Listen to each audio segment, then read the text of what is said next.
السلام عليكم ورحمة الله وبركاته. ازيكم يا احلى متابعين؟ يا رب تكونوا كلكم ان شاء الله بخير يا رب وفي احسن حال. معاكم الجديد مع مطبخ ام حمزة.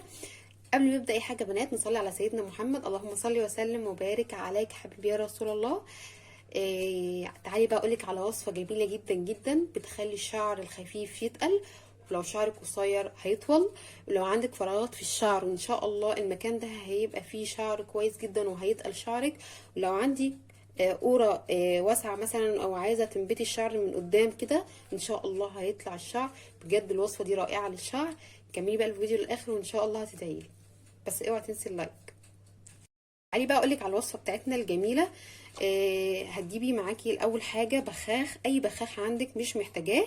هتحطي بقى فيه ايه؟ البخاخ ده عبارة عن جايبه، سيبي بقى البخاخ ده على جنب كده. هتجيبي ركزي معايا كويس جدا. هتجيبي ورق اللورو اللي هو بتاعنا عادي اللي احنا بنحطه في الشوربه. هتجيبي مثلا كميه محدوده، يعني مثلا 4 ورقات 5 ورقات بكميات متساويه. تمام.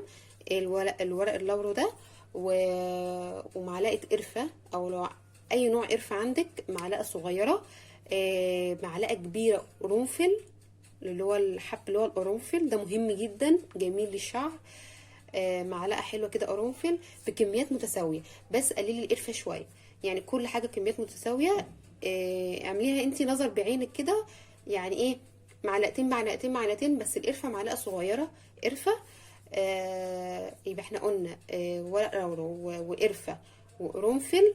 قلت قرفه وقرنفل وورق لورو ونعناع، والاربع مكونات دول نغليهم على كوبايه ميه، نغليهم كويس جدا. وبعد كده لما نغليهم 5 دقايق 10 دقايق كده هنغطي عليهم الغطا ونسيبهم يبردوا خالص. وبعد كده نجيب يبردوا خالص، نجيب اي بخاخ عندنا ونفتح البخاخ بتاعنا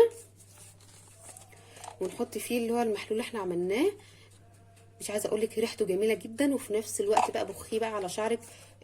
افرقي يعني افريز يعني ايه. خلي البخاخ ده زي ما انتوا شايفين كده بخيه على شعرك وعلى الحته اللي انت عايزه تطلعي فيها الشعر، واعملي كده زي مساج في شعرك كده بيه.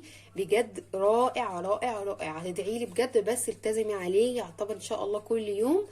مش لازم عادي تغسلي شعرك بعديها، عادي عادي خالص.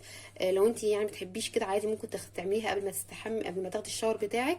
بس هو عادي خالص، مش امن، مش هيحصل لك اي حاجه لو انت ما استحميتيش بعديها. بجد رائع يعني جميل جدا. هتدعيلي يا ريت تجربي الطريقه بتاعتي، مش هتخلص معاكي. يعني انت اعمليها وكل شويه بخي على شعرك كده وانت بتسرحي، وخلي الارضيه شعرك تمتصها. بجد حاجه وهم. جربيه وان شاء الله هيعجبك جدا الطريقه بتاعتي. بس اوعي تنسي بقى اللايك، ولو لسه ما اشتركتيش تنوريني وتشتركي. اشوفكم على خير الفيديو الجاي. السلام عليكم ورحمه الله وبركاته.